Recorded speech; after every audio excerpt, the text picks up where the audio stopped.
It's Thursday, September 30th, coming up live on The View. If they're headlines, they're hot topics. From Snooki's shocking new career to the webcam prank that led to a college student's suicide.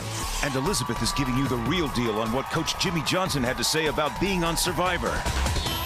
And bank on The View for a financial reality check in this crazy economy when Susie Orman tells you everything you're doing wrong with your money, where you should be putting it right now, and what to do if you want to buy a home and don't want to get denied. Then, does Jennifer Aniston really have a baby on the way? Is Brangelina really breaking up? An online gossip guru from Gawker is giving you the real deal about which tabloids tell the truth and which ones are just making stuff up. All that, hot topics and more, coming up live on The View.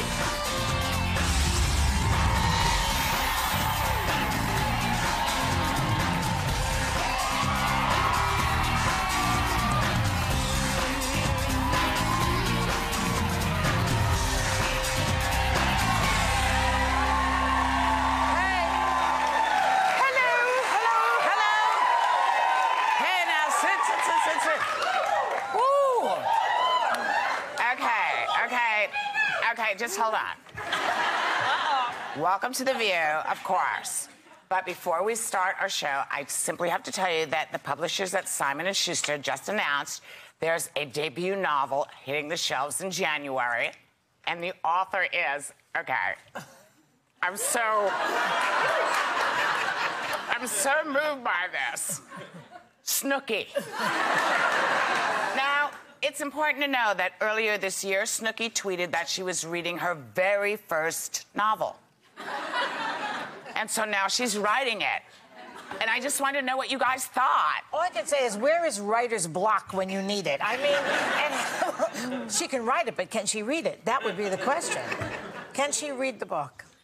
Oh, my God. Well, I think there's going to be pictures. In the, oh, yeah, pop up. Are they going to be like pop up you can color in, maybe. I don't know. Sniff. Oh, brutal. Wow, Joy. Those are the best children's books, Scratch and Sniff. I love those. Oh, they were great. I love I'm kind of interested to hear about Snooki's exploits. It's all about the Jersey Shore. Yes. Right? Oh, my God, what a surprise. But if you look at, she's doing a book, Jade Wild's doing a spread in one of the men's magazines. For mayor. What is happening in the world? This world, oh my goodness. I think that we're all on a really weird trip. Yeah.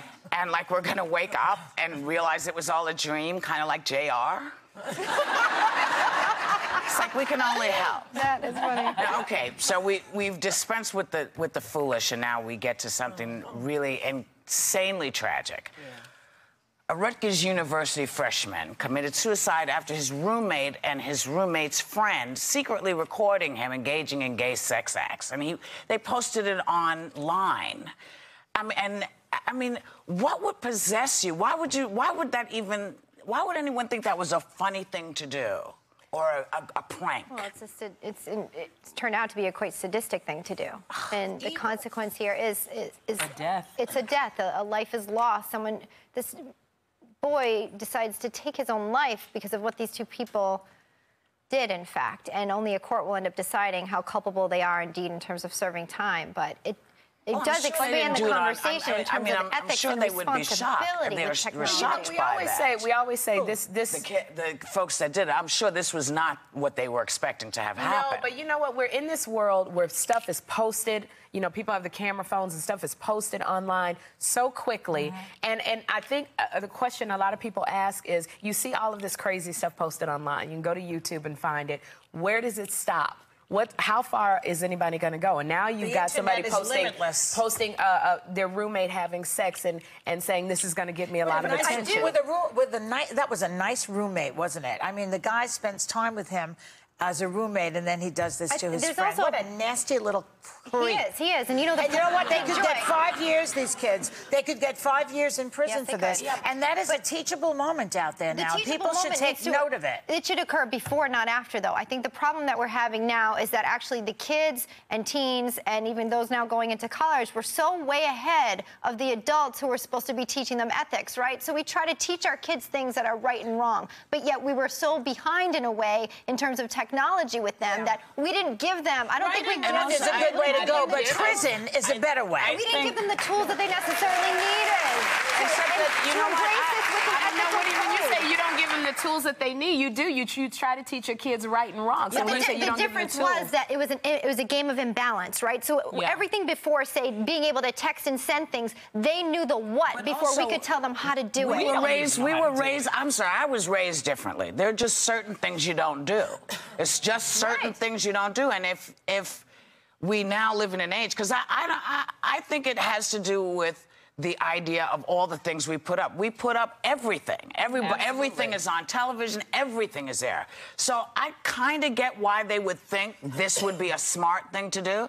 But at what point does your mind say, well, maybe there might be some... What happens if he, like, really freaks out? Do you think we're just desensitized to it? I do. We have these reality shows, and I'm not blaming reality shows, but I'm saying, like you said, we have stuff that just comes at us. We're able to take a peek into everybody's lives. Nothing is off limits. Yeah. And isn't there a special perversity in their thoughts, these two kids, that the kid was gay also, and that they wanted to out him in a certain way, and that was part of the reason he jumped? I don't know if they were that smart. The level of voyeurism. I have to tell you, I don't think they were that smart. Rutgers University. These are not even high school kids. That doesn't mean a thing anymore. You know what? They're too dumb to get into Rutgers then, if they can't figure this out. And the girl went to Princeton. This is about ethics and morals and doing the right thing, and they did not, and they hurt this boy in a way that no one else could. He decided to take his own life. And what I'm saying is before, and I don't want to be misunderstood, is that when you have technology that is moving faster than the ability to put in the heart of kids how to use it properly with good heart and intention, we're in a problematic situation. Look at what we see. We have a show called, or I don't know if it's still on, Mean Girls. We have all these shows that make big, powerful people out of crappy people. Out of nasty, nasty people. And folks think it's hip. So I'm wondering if this is something that's a lesson for all of us. You know, to really remember that there are people attached to these videos. Remember years ago they used to do practical jokes. It's become, this is what it's come to. And it's much more dangerous now with the internet. And especially kids, people keep crossing the line and going, what else can I do? Because we're so desensitized. I also want to say, I don't think in my wildest dreams, I don't believe that these kids ever thought this was going to be the outcome of this. Of course not. I don't believe that they did this. Never do it. I don't think they would have. But it's just, it's one of those things where, you know, you never know. A lot of kids are not thinking that these are the repercussions, of course, but they should know now that the repercussions are that you could go to jail. And I think that that's an important point. Be part of killing someone. Because you may not be sensitive. You may not be sensitive enough to take care of your ethics and your morality, and you know, you may be too dumb to figure it out. But they're not. These people are not too dumb to know that they're going to be incarcerated. Yeah, but going to jail is such an abstract term to some people. You know, when you say, "Yo, you're going to go to jail," what does that mean? You know fun. That's what it means. Well, listen. Speaking of really untimely deaths, you know, we lost some really amazing people, and we have to mention them. Comedian Greg Giraldo passed of an accidental overdose. He was 44, so young, you know. And I think he has 4 children. It's very sad. Yeah. He was, and probably one of the funniest people ever, I have to say. He did a lot of the roast on Comedy Central. If you watch him, he was very good doing the roast. And the fabulous director Arthur Penn, you know, you probably remember him as the director of Bonnie and Clyde. He passed, he was 88. And this morning, the news broke that Tony Curtis had passed at 85. Yeah, you know, now, you know, I had fun with Tony Curtis. I had a great time with him. But I know he had been to the show several times as well. Yes. He was on the show. I've read all his autobiographies, which are very, very good, by the way. And he, you know, he did the famous Some Like It Hot, which is the all-time greatest comedy ever made. And we'll miss him. He was very funny. Comes on all the time. Jamie Lee comes on the show all the time. He was an extraordinary cat, nobody liked him. He was a one of a kind, absolutely one of a kind. So Jamie Lee, we're thinking of you and the rest of the family. Now, as we go to break, we're gonna remember Tony Curtis. Watch. Oh, God. That for me are definitive. Your Sweet Smell of Success is one of them. The fact that you did not get an Oscar nomination must have really irked you. I hope it did, because it irked me. It did. Oh, it did. It saddened me. I was so upset that I didn't feel my profession was thinking of me in any way other than just making those B movies. But that's all right, because I made it up for myself. I enjoyed living. I enjoyed the ladies I met. Yes, we know. And that made my life.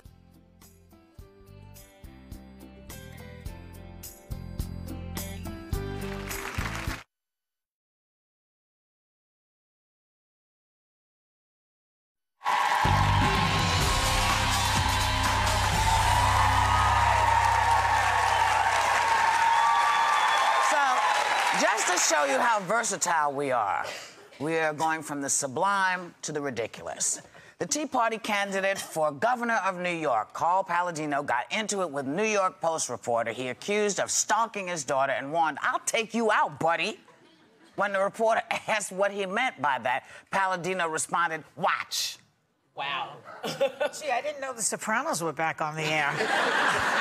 Wow, it used to be that kind of language. That's a little scary. I'll take you out. Yeah. He has little rage issues, this guy. He goes off, and it's not good. It's not good. And this is when he's running for governor. Yeah. Why are you pointing at me? You're governor of New York. You too. I'm not here. Still a resident of LA. All right. Well, I gotta say, between, Levi and now this guy, I mean, we talked about it yesterday, but it's a little bizarre what's happening in politics. I have to say, maybe it's happening all over, because look at what we've been talking about. Anyway, the other night was the finale of Australia's Top Model. Ooh. Because I love that show. But host Sarah Murdoch,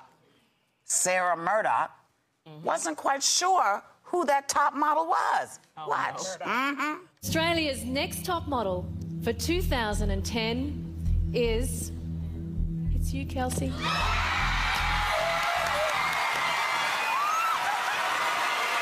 No. This is not. This was a complete accident. I'm so sorry. It's Amanda. I'm so sorry. It was fed to me wrong. It's all right, sir. It's fine. Woo. Oh, no. Now, what's... Oh, no. How embarrassing. The little girl said, "It's okay. Woo." You do know that the feed went out in her ear because you wear an IFB in your ear, and they tell you. They didn't tell her beforehand who was going to win, and they tell you in the ear, and it comes out, and IFB. And it came. The information didn't come through, and the last thing she heard before it went dead was the one girl's name. So that's who she thought won. So that's who she went with. But now they're saying it was a stunt. They're saying it was a stunt. I don't believe that it was a stunt. I mean, it's a reality show about a reality show. All the time. Authentic. No, it seemed authentic because you know why? Because she went, "It's you, Amanda." She didn't say the entire name. Why would you say it's you, Amanda? Well, she could be an actress. I mean, no, these things go viral, so and no one would have talked about this about Australia. We're talking about the United States. It worked. Yeah, but it doesn't mean that it was Australia all the time because we have an Australian affiliate. A huge Hi, Australia. We're watching.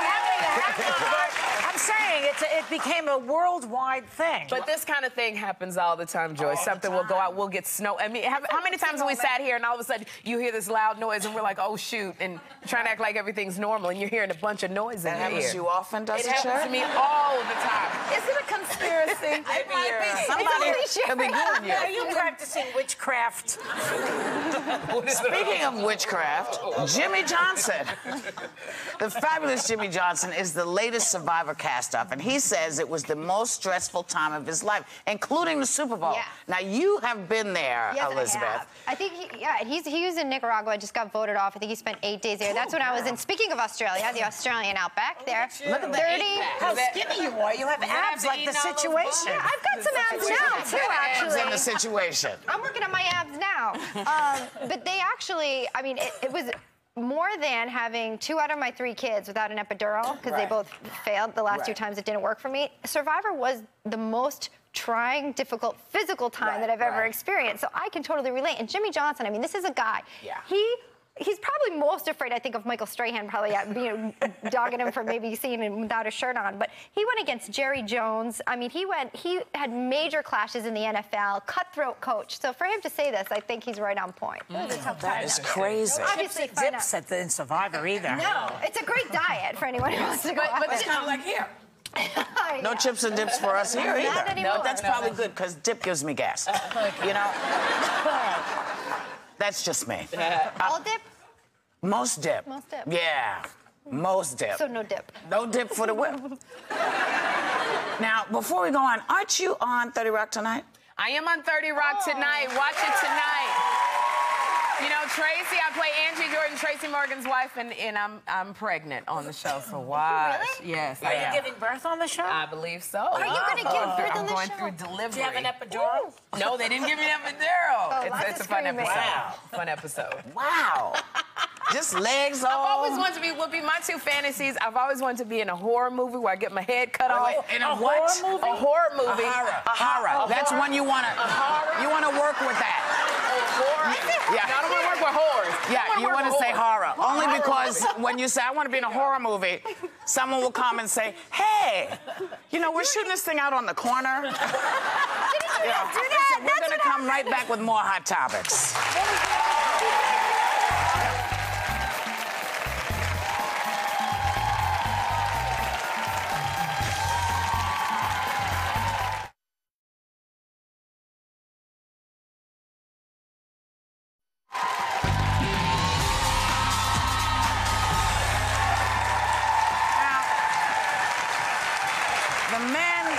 The young men accusing Pastor Eddie Long of taking advantage of them sexually are speaking out, and it's really, really kind of gotten Sherry thinking, because it's really moved her.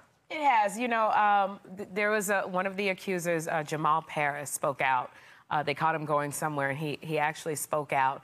And just, I watched this, my heart broke as a mother. Take a look at some of the things he said.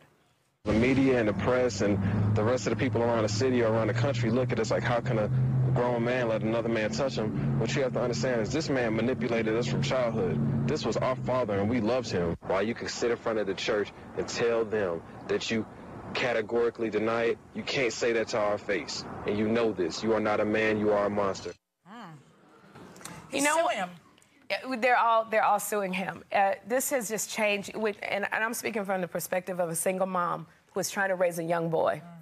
You look for, young boys need positive men in their lives. Every successful man I'm going to use has always said, they look back and said, this is a positive influence in my life that has helped me.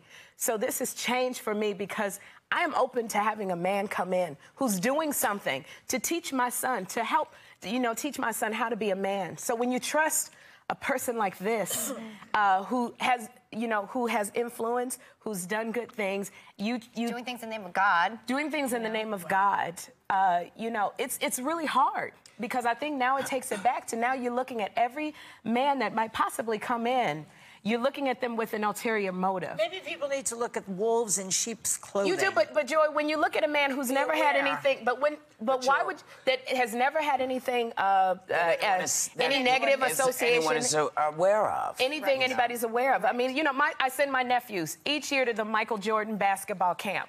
My nephew got a ball from Michael Jordan, and he said, "You're doing a great job." That lasted him for almost an entire year of doing A's. You have to always, when it comes to your kids, you always have to keep an eye on the people that are around them, particularly around your male child. Yes. Because girls will come more often than the boys will and tell you if something's going on. But boys have a much harder time because their whole thing. But you should never, I mean, no one, just because someone says they're a man of God, just because someone seems to be a good person, you can never take your vigilance down. But you know what happens, Whoopi, sometimes, and Jeffrey's not big like this, but I've seen it with other women. For example, you have a son that might be getting recruited by a college, and you have a coach who's very close to your son, who says, I want to talk to your boy about this. I want to talk to him about different plays. I want to talk to him about what we're going to say at LSU. Then you're as a single mother, you're like, I don't even know what's going on with football. Yes, talk to him. And if he's always done right by your kid, you think, and he says, I want to take him, I'm going to go to LSU with them because I'm going to talk to them. I have questions I can ask them instead of you go, yeah, take my son. You don't, you know, you do try to be very cautious about who your son is around. But when they've proved themselves to you, then you tend to trust a little bit more. And I understand what you're saying. But you can't paint. you can't suddenly make all men this dangerous thing. No, what you have to do is be very, very vigilant. But I think some mothers here are looking at that going, how did I not protect my son? You did protect your son. You know, you trusted a person who put this, and I'm not saying, I don't know, we have to wait and see how this plays out. Yes, we do. But, you know, I said when he spoke, he was so eloquent. And, you know, you have a church that rallies around their pastor. You're right. Yeah. You know, undeniably, maybe in denial. You know what I mean? I think that this happens a lot of the time. Like, how could it be? How could it be? When he spoke his words, what I'm looking for, and I know lawyers tell you can't say anything, but what I'm looking for is I did not have sex with those boys. What I'm hearing is, no, he didn't say that. He says, I'm not who they say I am. The truth will come out. But I got to hear, I didn't have sex with those boys. He didn't say and I'm not hearing that from you. Well, then you need, you know what, Sherry? You're not going to hear those things from the people the way you want. So then that's where it makes me... Well, that's what you need to say. You need to say, you know, because I haven't heard that, that makes me not trust you at all. That's okay to say. You're also asking for truth to come out of a man who may have been living a lie all this time. The expectation is far outweighing the reality here. Yeah. You're asking for this truth. I did this confession and moment of pureness to come out of a man who quite possibly may not have been living this way for this long. But that's a separate issue from what you have to teach your son. From what I have to teach my son, but I'm sitting here going, thank God he's got his father, but I look at everybody now. You know? Well, you have to. I mean, this is the world we live in. Yeah. This has been the world for a while. Always. Now, here's I more must have even... made my kid paranoid because she never would sit on Santa Claus's lap. What do I want? She said, no, I don't want to. I don't like that either. It's true. Listen, I'm sorry. Some gigantic 700-pound white guy with an itchy beard and a red suit, I might not sit on his lap either. Didn't we all go? I did. I had to. I didn't get a picture of me crying. I got a picture like, She's like, no, I don't think so. Yeah, no, she's smart. The controversy over breast cancer screenings, let's talk about that, because it's continuing. You know, the latest study says women who start mammograms at 40 rather than 50 have a 26% reduction in the risk of death from breast cancer. You know, I mean, at some point, someone is going to have to make a decision about when they think it's okay. Me personally, I started having screenings when I was 25. Okay. Was it in your family? No.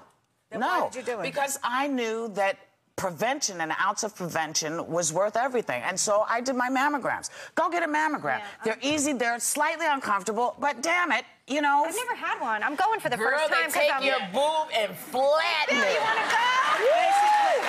All it is. But you know what? It's uncomfortable. It's uncomfortable. It's like what I tell men when they don't want to go get their prostate checked. Shut up and bend over and live.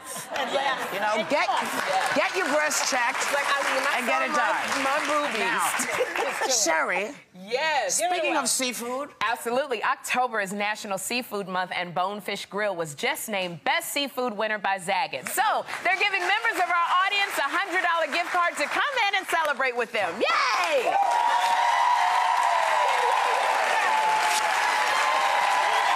And we will be right back with Susie Orman.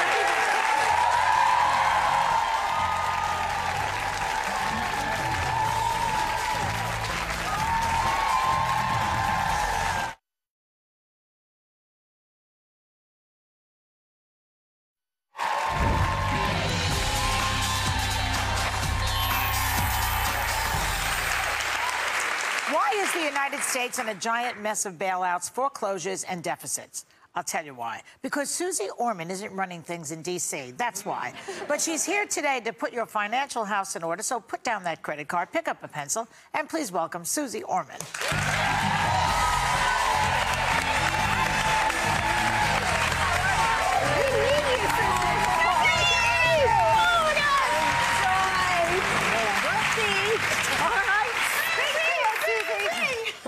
We have the fantasy that you could solve the financial crisis in this country. How come you can't You should replace Timothy Geithner. Yes, well... I bet you pay your taxes. So I see you're all on drugs already this morning.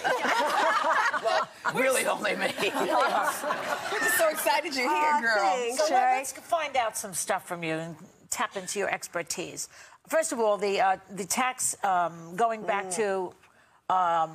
where it was for people over $250,000 a year. Do you think that's a good idea?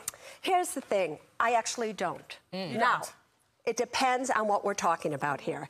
If you're making a lot of money, you're making $1 million or more, $750,000 or more, okay, we can all pay more tax. It isn't going to kill us. Where do we get this thing that $250,000 is a lot of money, especially if you live in New York City? Are you kidding Yes, that's me? true.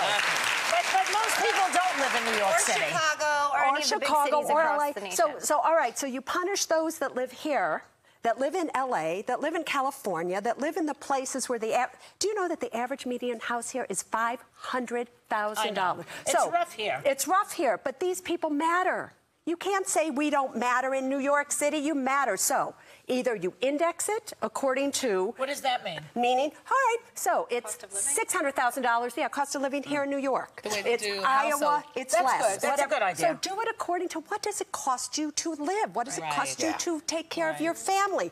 Since we know that they don't have the ability to do that, just make it $750,000 or $1 million or more. We all pay that and let everybody else go. It's not that big of a deal. What about... Well, it's only a 3% increase on so-called wealthy. That's all it is. 3%. Yeah, so I'm not against it by any means. Just there are certain areas... Listen, people call into my show. They're making $250,000 and they can't make it. Now, you might want to think, why can't they? What's wrong with them? And it's not only when it applies to you. You know, anybody who's in that only category certainly feels it. So you're making 200. I'm sorry, baby. I'm sorry. Okay. You're making $250,000, but half of that is already gone to tax. So you're really only talking about $150,000. And if you've got a cell phone, a mortgage, land taxes, I mean, it's especially, and I'm going to keep going back, especially if you live in a place like New York City, San Francisco, Los Angeles. These are real expenses. You can't just say, doesn't matter. And the other thing, I'm just going to say this. $200,000 if you're single, $250,000 if you're married. Oh, give me a break. If you're at least going to stick to that, $200,000 if you're single, $400,000 if you're married. The deficit to deal with, though. I just want to move on to something else too. I mean, contrary to what we're hearing, we're not out of the woods when it comes to real estate. No. If you indeed aren't in a place where you're looking to buy a home, what are the things you should be doing now? Well, if you're going to buy a home, because you want to buy a home, you need to buy a home, not because you think you are going to get a good deal, so let's buy a house because prices are going to go up. You need to buy a house.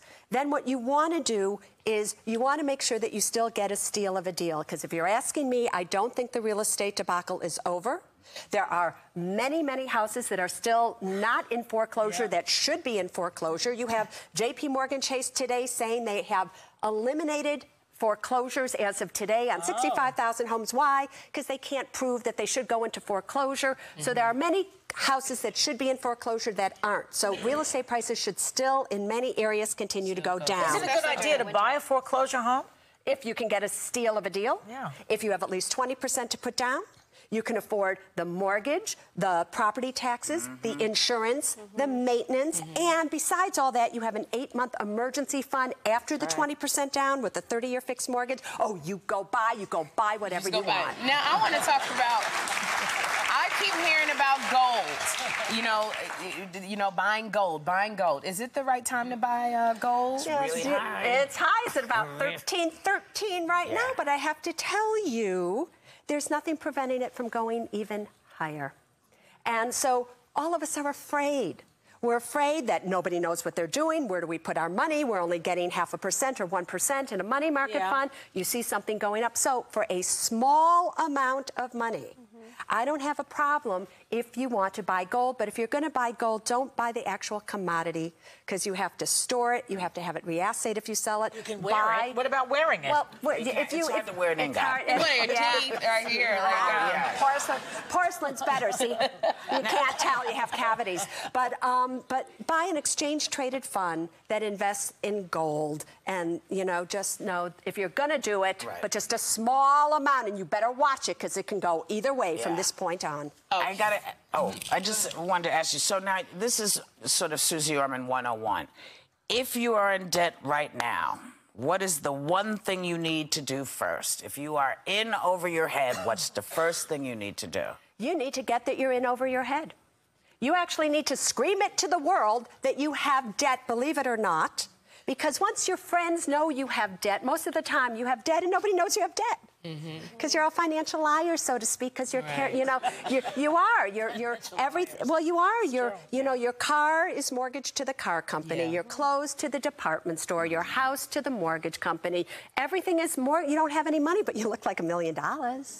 You know, so really, believe it or not, tell everybody, number one, that you have debt. Number two, to get out of debt, I would tell you to get a credit card if you can. That makes sense. Every single one of you should have a credit card at a credit union. At a credit union? Credit union. Why? Because by law, federally chartered credit unions cannot increase your interest rate over 18%. So you're protected then. Okay. They don't charge you fees. They don't do all these things that these so-called banks are doing to make money off of you. Go to creditcardconnection.org, nonprofit. You put in your zip code, up will come a credit union near you. Not all credit unions are good. You only want to operate with those that are. I would actually want to have a credit card at a credit union, so then I know when I'm paying it off, it goes to pay off my debt versus a 29% interest rate at some of these banks. Okay. Before we go, Susie, I mean, how do they get away with that? Thank you very much. Like, you know, when the Card Act passed, where everybody said, we're going to protect you, the banks went, uh-oh, we better learn how to make more money off of them. They're charging you fees. They make me nuts. Well, you don't make us nuts, Susie. We actually think you make us better. Thank you for all these tips. We certainly need them. You got to come back again and again and again. Our thanks to Susie Orman. She's fantastic, and we will be right back. You know, you would get it right after this.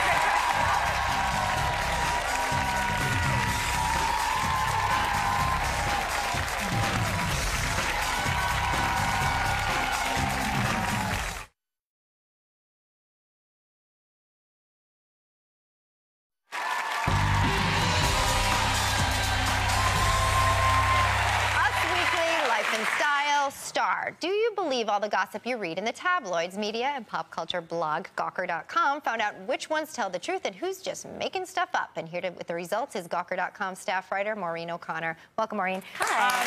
It's interesting because you wrote a piece called "Which Tabloids Lie the Most" and used a quasi-scientific manner to figure that out. So what did you exactly do?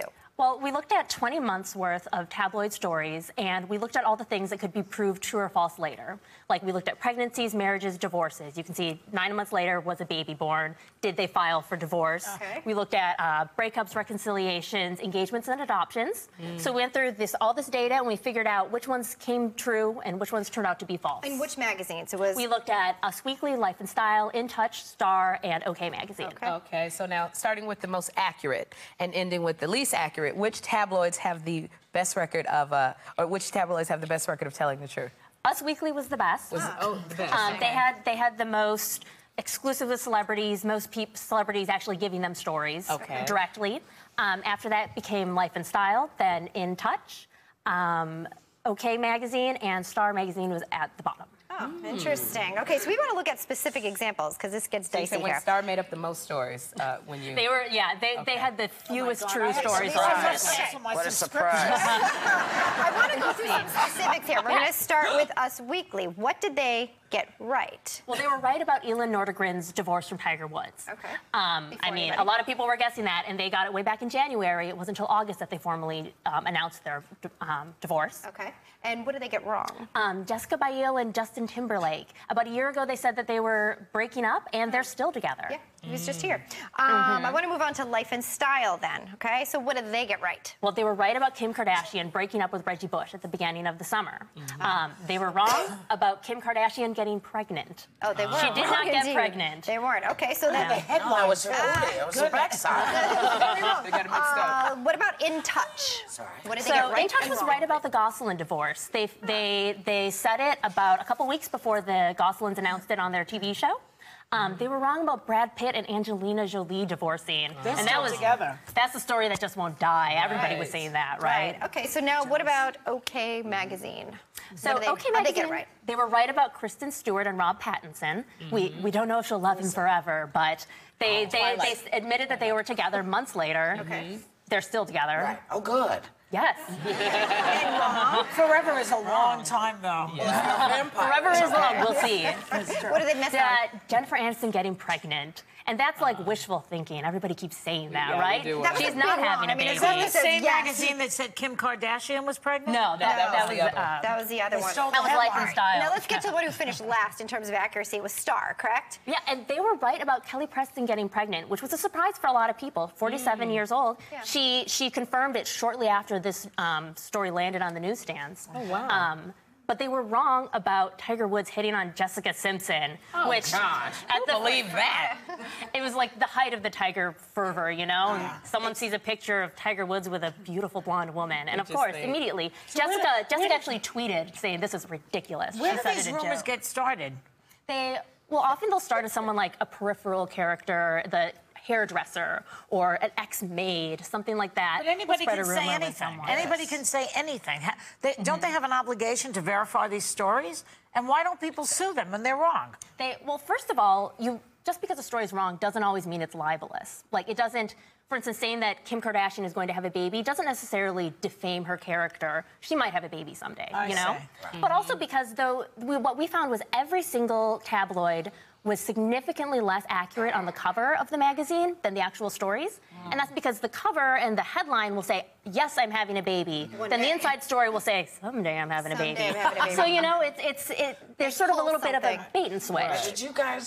Did you look at Gawker for any of this kind of stuff as well? Did we look at our own record? Well, I know she's from Gawker. I'm asking if she looked at, if she in this within the scientific thing, or semi-scientific. What I think the difference is, you know, how transparent you are about your sources. If you say that this disgruntled ex-employee claims this, we don't know if we believe it. Do you believe it?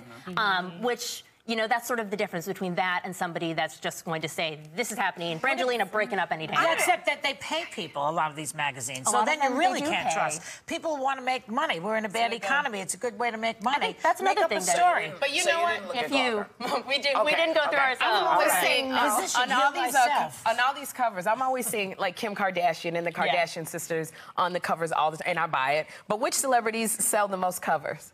Brad Pitt and Angelina Jolie. Brad Pitt and Angelina. Really? Well, that's why they're dragging out they're breaking up. Right. People are just jealous of them because they seem to be genuinely happy with each other and they do good things in the world. They do really good things. So, leave them alone.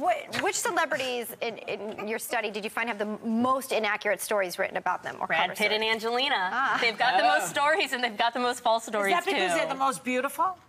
You know, but they're the ones that, I mean, when they look at how well a magazine sells, it usually isn't that people are loyal to In Touch or Life and Style. They're loyal to Angelina, you know? Yeah. They're loyal to their favorite celebrities. Does it matter if they're on together? Are they loyal or are they looking for something bad? They're looking for something bad, too. They're looking for, you know, just juice about these characters that we're excited about, basically. So have any of these publications that you've written about, have you heard from them? Have they contacted you to say this is not true? A little bit. And, you know, they stand by it. What they'll say is, for instance, you know, Justin Timberlake and Jessica Biel didn't break up. Well, how do you know there wasn't one night when they thought they were going to, you know? So and that's so it's a little bit gray. Thank you very much. This is certainly interesting. We can take it to the web next. Our thanks to Maureen OConnor. We'll be right back.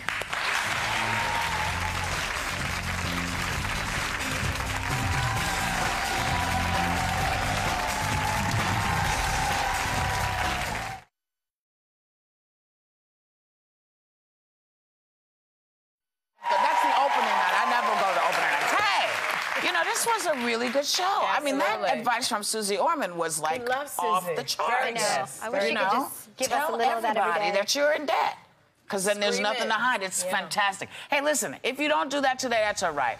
Take a little time to enjoy The View.